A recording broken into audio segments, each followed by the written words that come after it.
Hello everyone and welcome to my review for Black Clover chapter 288. Before I get into this week's review, I of course have to mention my subscriber goal for 2021, hitting 5,000 by the end of the year. So if you already watch my videos and you're a fan of them and you're not subscribed, you might as well help me reach that milestone. The other thing is my Patreon. If you want to help support me and the channel directly, there's a link to that down in the description. If you join the $5 tier, you'll get access to solo leveling and omniscient reader reviews.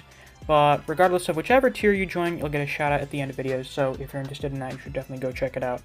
With that out of the way, let's get on with the review.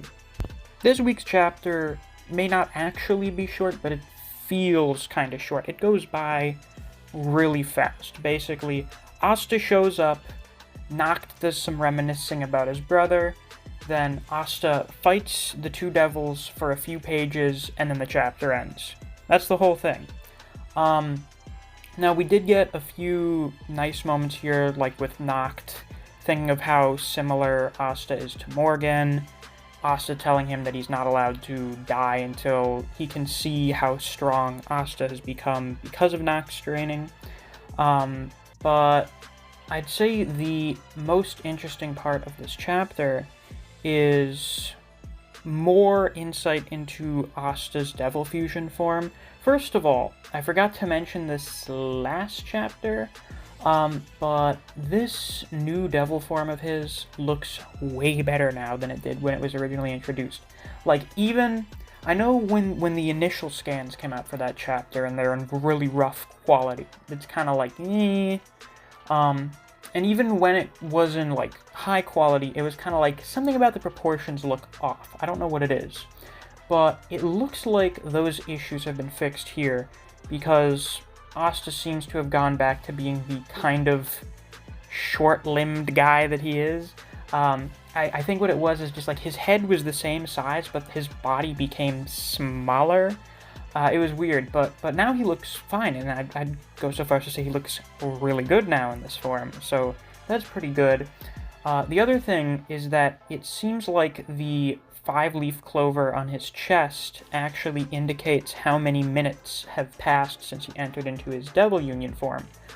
So not that long into the chapter, we see one of the leaves of the clover, it like expands, it fills up, and he's like, ah shit, it's already been a minute, we gotta hurry. Which is kind of funny, because it's basically just him and Nacht talking to each other for the first, like, 5 pages of the chapter, so it's like, oh shit, I wasted, like, the first fourth of the chapter just talking to Nacht, and now I have less time to fight these devils. But then at the end of the chapter, we see that the second leaf has filled up, so presumably that means another minute has passed. That's also very significant, because that means it only took, like, a minute for Asta to beat this other devil. So we got a neat detail with Liebe recognizing Lilith and Nema. Lilith and Nema are being creepy devil monsters because they're like, holy shit, we've been in the underworld for centuries and nothing this entertaining has happened before. So they get all super excited and they start fighting Asta, and Asta does what Asta does, which is just cutting through magic. I will say the combat this chapter is not super great because a lot of it is just like whirlwinds and spinning around and not really seeing any choreography. Like, it's just throwing magic at magic, pretty much. So that's not great. But I do really like the end of the chapter. This is one of those chapters. We get one of these every once in a while where Tabata just decides to do a bunch of double pages. And I mean a bunch. Let's count through them all. Let's see how many double pages there are in this chapter. First one here, so that's 1. Then we got another one, that's 2, 3, 4.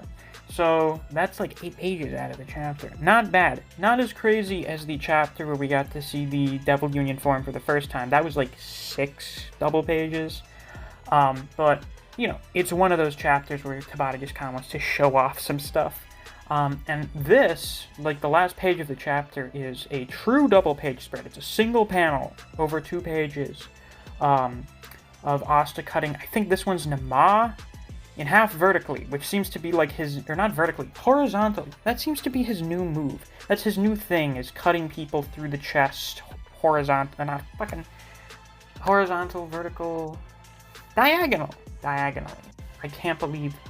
Listen, it's Sunday, it's the evening, this review is coming out later than usual because of Easter. I'm tired. Yeah, cutting through guys' chests diagonally. That seems to be like his new thing.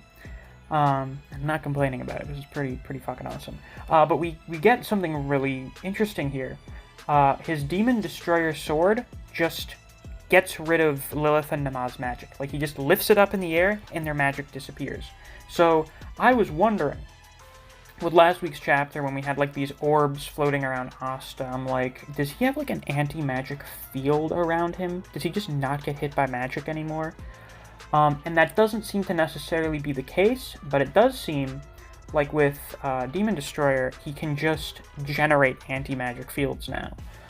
So that's pretty busted. It also seems like the orbs disappear when he uses Demon Destroyer, so I wonder if that's like him harnessing the anti-magic to spread out this field and just, you know, turn off all of the magic in his immediate vicinity. That's what it seems like. So yeah, that's kind of busted. Was it someone in my comments last week, I think, was like, nah man, Asta's like top 3 in the verse. And when I see this, I'm like, you know what? Yeah, I mean, there's not really much you can do about this. He just turns off the power system. You use magic? No.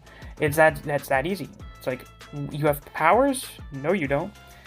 Even if you're high-ranking devils like Lilith and Nama, it's just, no, you don't have any powers. Shut up. So, I am wondering what's going to happen with this fight next chapter, because Asta really did kind of low-diff these guys, which just goes to show how strong he is. However, these are high-ranking devils, and obviously I don't think Asta's going to low-diff the other high-ranking devils that are going to be coming out of the Clover.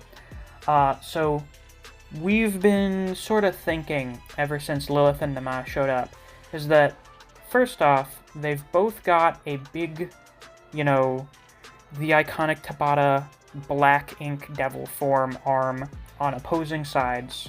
They're like a mirror reflection. One's got a mask covering the left side of their face, the other's got one covering the right side of their face. This feels like a fusion waiting to happen, and I kind of agree. I'm not sure how that's going to work if Nama is dead, but we'll see. Maybe it's like, oh, one of the halves has been destroyed. That means their power gets transferred to the other one. It could be something like that. And Asta will have to fight a powered-up Lilith, which should be fun, like doing fire and water magic together. Not water, ice magic. Fire and ice, you know, the Todoroki combo. That's always fun. So seeing Asta go up against that should be pretty interesting. But yeah, with that, that's all I have to say for this week's review. If you enjoyed, please be sure to like, comment, subscribe, and click that notification bell so you don't miss any of my uploads. I do Black Clover chapter reviews every week. If you enjoy other series such as Record of Ragnarok, Jujutsu Kaisen, Kengan Omega, and Kaiju number 8, I do videos in those series as well, so if you're interested in those, you should definitely check out my channel. If you enjoy discussing Black Clover with other people, or you just enjoy the content I produce in this channel, I highly suggest you check out my Discord server. I have a link to that down in the description. Since it's the end of the video, it's time to give a shout out to my wonderful patrons: Archbears, CJ2K, Fuse, Neo, Solo Warrior, Tyree Simmons, Dijon Redden, Honey Mustard, Zach Rowitz, and K-God. Thank you all very much for supporting me on Patreon. I greatly appreciate it. And if you too want to get a shout out at the end of videos, or you want to get access to some extra content, you can always become a patron yourself. There's a link to my Patreon down in the description if you're interested. Thanks for watching. I'll see you guys around. Take care.